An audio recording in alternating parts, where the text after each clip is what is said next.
एक छोटे से गांव में राजू नाम का एक लड़का रहता था। राजू साधारण परिवार से था। उसके पिता किसान थे और माँ घर का काम संभालती थीं। राजू पढ़ाई में तेज नहीं था लेकिन मेहनती था। उसके पिता हमेशा कहते, बेटा पढ़ाई ही तुझे इस खेत से शहर तक ले जा सकती है। लेकिन राजू की किस्मत जैसे साथ नहीं दे रही थी। हर साल वह परीक्षा देता पर फेल हो जाता। एक बार फिर जब उसका परिणाम आया तो वह फिर से फेल हो गया। स्कूल में बच्चे हंसने लगे और टीचर ने भी कह दिया, तुमसे नहीं हो पाएगा। गांव में लोग कहने लगे, राजू तो बेकार है, उससे कुछ नहीं बनेगा। यह सब सुनकर राजू का आत्मविश्वास टूट गया। वह बहुत उदास हो गया और एक दिन शाम को चुपचाप नदी के किनारे जा बैठा। सूरज ढल रहा था, ठंडी हवा चल रही थी और राजू का मन खाली था। तभी उसकी नज़र एक दीवार पर चढ़ती हुई चींटी पर पड़ी।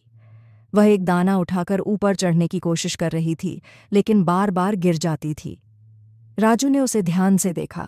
वह चींटी 17 बार गिरी, लेकिन 18वीं बार सफल हो गई। राजू के मन में जैसे बिजली सी चमकी। उसने सोचा, जब ये छोटी सी चींटी हार नहीं मानती तो मैं क्यों हार मानूं।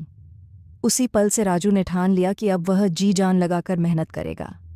अगले दिन सुबह 4 बजे से उसकी नई जिंदगी शुरू हो गई। राजू दिन रात पढ़ाई में जुट गया। किताबों से दोस्ती कर ली, मोबाइल और दोस्तों से दूरी। खेत के काम में भी हाथ बटाता, लेकिन पढ़ाई को कभी पीछे नहीं छोड़ा। गांव वाले अब भी कहते, पढ़ाई से कुछ नहीं होता, लेकिन राजू ने किसी की नहीं सुनी।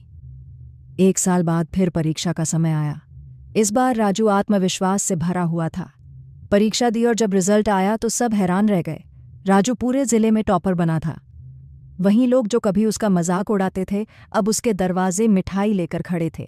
लेकिन राजू रुका नहीं। उसने सरकारी प्रतियोगिता परीक्षा दी और पास होकर एक अफसर बन गया। कुछ साल बाद जब वह अफसर की वर्दी में गांव लौटा तो गांव के बच्चे उसे देखकर प्रेरणा लेने लगे। वही लोग जो कहते थे कुछ नहीं होगा, अब कहते थे, राजू तो हमारे गांव का सितारा है। राजू अब गांव के बच्चों को पढ़ाता था और कहता, कभी हार मत मानो, जीत उसी की होती है जो अंतिम कोशिश करता है।